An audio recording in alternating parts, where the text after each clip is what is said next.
جعل شهر رمضان شهر القيام وجعلنا أمرنا بالتقوى والاستقامة وبدين الإسلام. أشهد أن لا إله إلا الله وحده لا شريك له وأشهد أن محمدا عبده ورسوله لا نبي بعده. Ibu mau kemana ibu?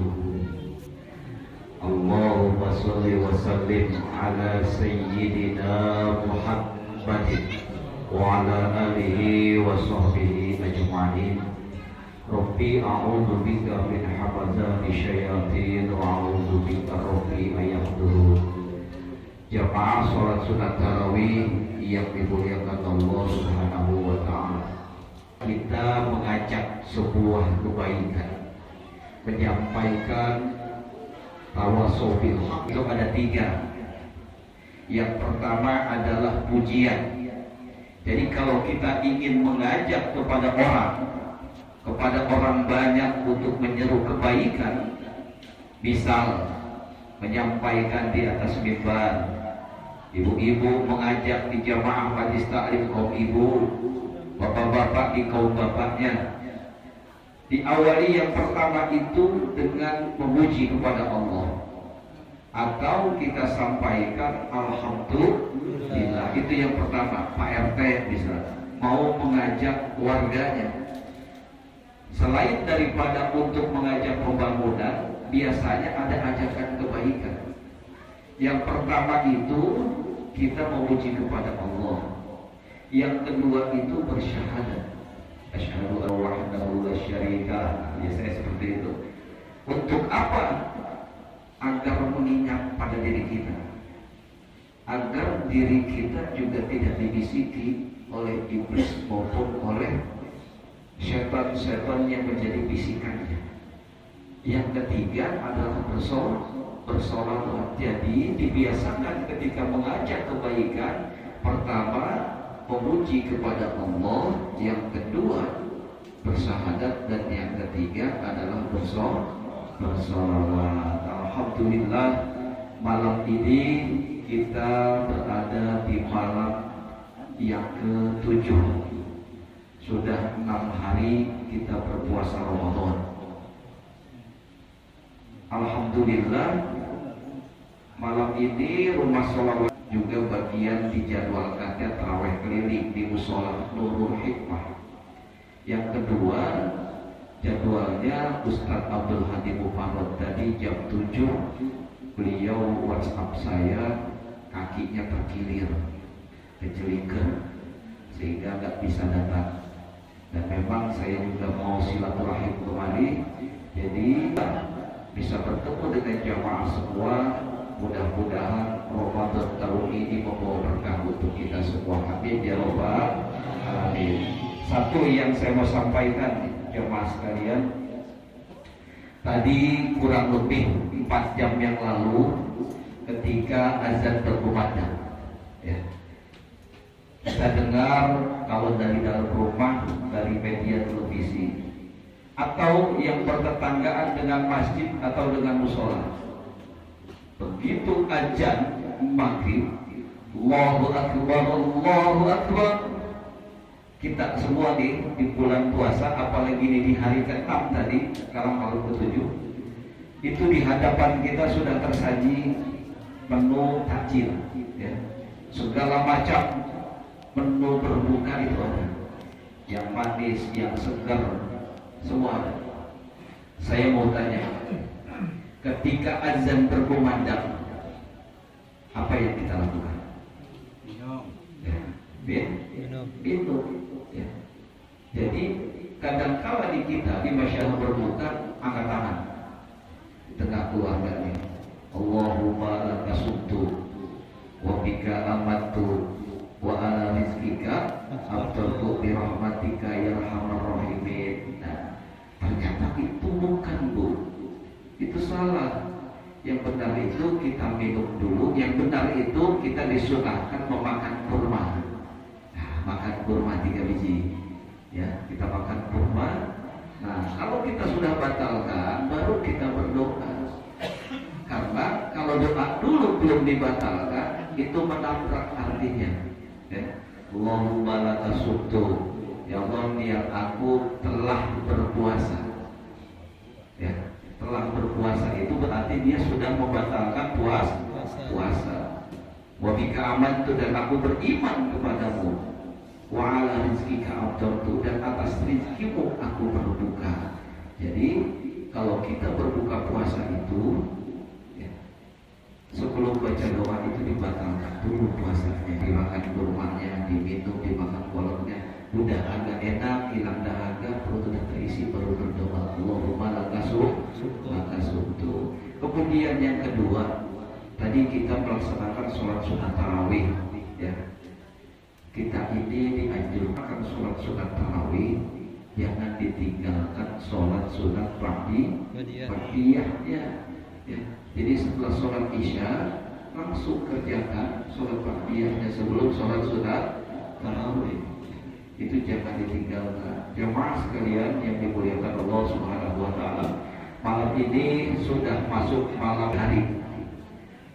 Allah janjikan itu, Allah berikan rahmat untuk kita umat Nabi Muhammad.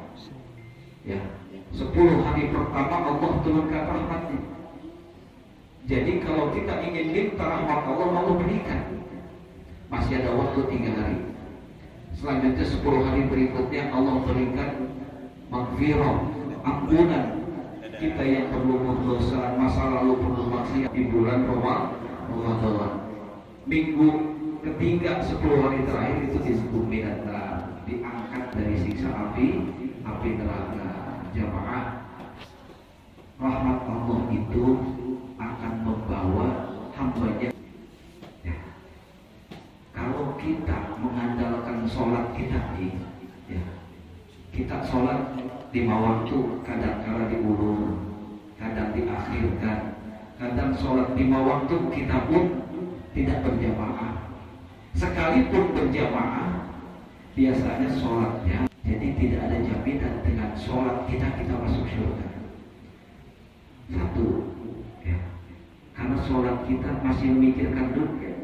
Sholat kita belum seperti sholatnya baginda Rasul. Kita memang sujud, tapi itulah nikmatnya kita sujud kepada Allah Subhanahu wa taala. Apalagi kalau waktunya sudah zuhur dan asar. Hampir mayoritas kalau waktu zuhur dan asar ini berapa rakaat ya? Asar juga begitu. Artinya sholat kita belum khusyuk, tapi kita melaksanakan taat kepada Allah dengan sholat. Karena syaratnya orang diberikan rahmat itu juga adalah melaksanakan sholat. Maka orang yang diberikan rahmat Allah itu adalah syarat dia menuju pintu syurganya Allah Subhanahu wa taala. Jemaah, sebelum sholat isya ada salah satu organ tubuh kita, salah satu kaki kita ada sakit, berangkat enggak ke sholat. Ustaz Farod kakinya terkilir, enggak berangkat ke sini. Kita bersyukur, misalkan salah satu kelingking kita saja di tanah kena susuban, sakit sampai ke ubun-ubun, sakit, kita rasanya juga enggak ke masjid, enggak ke sholat. Maka kita bersyukur organ tubuh kita malam ini disempurnakan. Mata semua melihat, kuping mendengar. Kalau kuping malam ini satu saja nggak mendengar, sholat nggak? Pasti datang ke dokter. Nah itu kita bersyukur kepada Allah. Allah sempurnakan kita malam ini dengan organ tubuh kita yang semuanya berfungsi. Mudah-mudahan sampai disempurnakan pada bilangan puasa kita. Saya tutup dengan mengajak pada diri saya, umumnya jamaah sekalian, kita diberikan kesempatan waktu, mari banyakin membaca Al-Quran. Ingat orang-orang terdahulu, ulama-ulama soleh itu, ya, kata Imam Al-Ghazali dalam doanya hanya meminta 3 hal. Apa yang disebut dengan min ahlil Quran, tolong didengarkan. 1, membaca Al-Quran. Usahakan keturunan kita, anak kita, keturunan kita bisa membaca Al-Quran. Bapak ibu rajin ke majlis taklim, bapak ibu rajin ke musola, sholatnya 5 waktu, taat ke agama, anaknya nggak bisa membaca Al-Quran, nanti di yaumil akhir begitu mau masuk surga, bapak nanti dulu. Itu anaknya waktu di dunia diapain sampai nggak bisa baca Quran. Bertanggung jawaban kita sebagai orang tua. Yang pertama, min ahlil Quran itu anak kita bisa membaca Al-Quran. Yang kedua, anak kita itu bisa mentadabburkan Al-Quran. Apa mentadabburkan Al-Quran? Itu adalah memaknai artinya Al-Quran. Dan yang ketiga, mengamalkan Al-Quran. Kok nggak ada tuh menghafal Al-Quran? Karena penghafal Al-Quran itu pilihan Allah. Nggak sembarangan orang dijadikan hafid Quran. Itu adalah permintaan Allah dan memang anugerah dari Allah Subhanahu wa Ta'ala. Jadi buat orang tua kita semua, jangan berkecil hati kalau buta huruf dengan Al-Quran. Ya, ada Abah Rahman di sini. Kalau kita tidak mampu dan bisa membaca Al-Quran, pegang itu Al-Quran. Ya, karena riwayatnya jelas.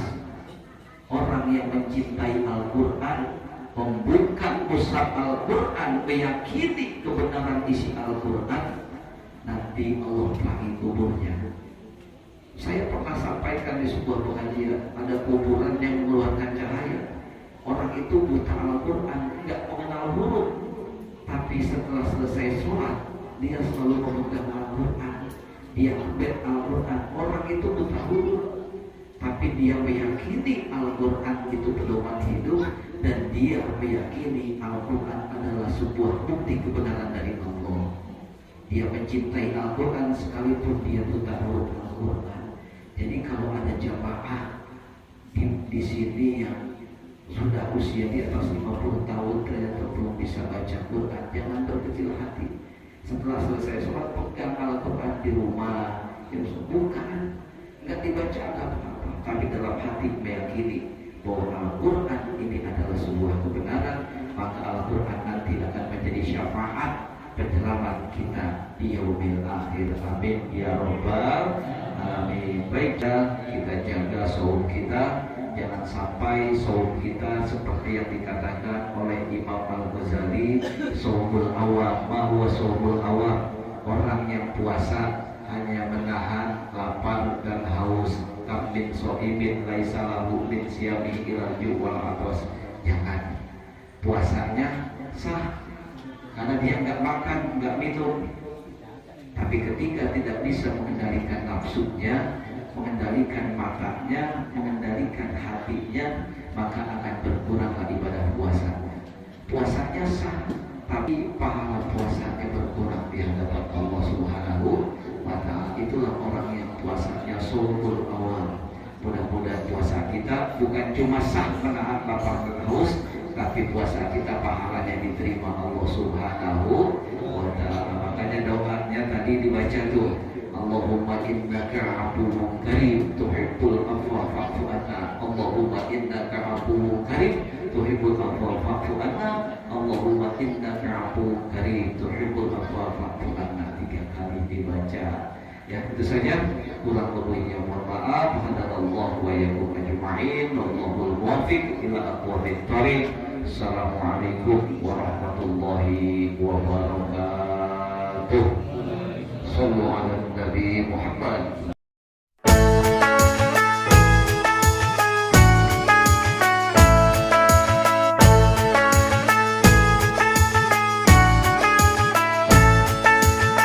Ramadan tiba, Ramadan tiba, Ramadan tiba, marhaba.